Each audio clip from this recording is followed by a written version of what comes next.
കുളിക്കുന്നതിന് മുമ്പ് തലയിൽ നിറയെ എണ്ണ തേച്ച് കുളിച്ചാൽ മാത്രമേ നമുക്ക് ഒരു ആശ്വാസം, കുളിച്ചു എന്നൊരു ഫീൽ കിട്ടത്തുള്ളൂ അല്ലേ. നമ്മുടെ എല്ലാം പല വീട്ടിലുള്ള അമ്മമാരാണെങ്കിലും കൊച്ചുകുട്ടികളെ പോലും ശീലിപ്പിക്കുന്നത് തലയിൽ നിറയെ എണ്ണ തേച്ച് കുളിച്ചാലേ മുടി വളരത്തുള്ളൂ, മുടി കൊഴിച്ചിൽ മാറത്തുള്ളൂ, ആരോഗ്യം വരത്തുള്ളൂ. പലരും പറയുന്നത് തല തണുക്കുന്നതിന്, ശരീരം തണുക്കുന്നതിന് എണ്ണ തേച്ച് കുളിക്കണം എന്നുള്ളതാണ്.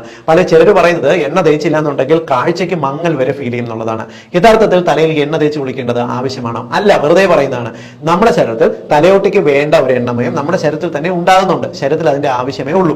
എന്നാൽ പുറമേ നിന്ന് നമ്മൾ തലയിൽ എണ്ണ തേച്ച് കുളിക്കുമ്പോൾ എണ്ണയ്ക്കകത്ത് വളരുന്ന ചില ഫംഗസുകൾ നിങ്ങളുടെ തലയോട്ടിയിൽ താരൻ, ഡാൻഡ്രഫ് പോലുള്ള പല പ്രശ്നങ്ങളും ഉണ്ടാക്കും. മാത്രമല്ല, തലയോട്ടിയിൽ നിങ്ങൾ എണ്ണ തേച്ച് കുളിച്ചിട്ട് കുളിക്കുന്ന സമയത്ത് എണ്ണ പൂർണ്ണമായി നീക്കം ചെയ്യപ്പെട്ടിട്ടില്ല എങ്കിൽ ഇത് നിങ്ങൾക്ക് കഴുത്തുവേദന, മസിൽ പെയിൻ, ശരീരത്തിന്റെ പല ഭാഗത്ത് നീർക്കെട്ട്, വിട്ടുമാറാത്ത ജോയിന്റ് പെയിൻ ഇവ ഉണ്ടാക്കുന്നതിന് കാരണമാകും. എന്നാൽ പലപ്പോഴും കഴുത്തുവേദനയും ശരീരം വേദനയായിട്ട് നിങ്ങൾ ഡോക്ടറെ കാണുന്ന സമയത്ത് ഇത് എണ്ണ തേക്കുന്നത് കൊണ്ടാണ് ഉണ്ടാകുന്നുള്ളത് നിങ്ങളും ഓർക്കത്തില്ല, നിങ്ങൾ ഡോക്ടറോട് പറയാനും പോകുന്നില്ല. കാരണം എണ്ണ തേക്കുന്നത് നല്ലതാണ് എന്നുള്ള ഒരു വിശ്വാസം മാത്രമാണ് ഉള്ളത്. എന്നാൽ അതിന്റെ ആവശ്യമില്ല.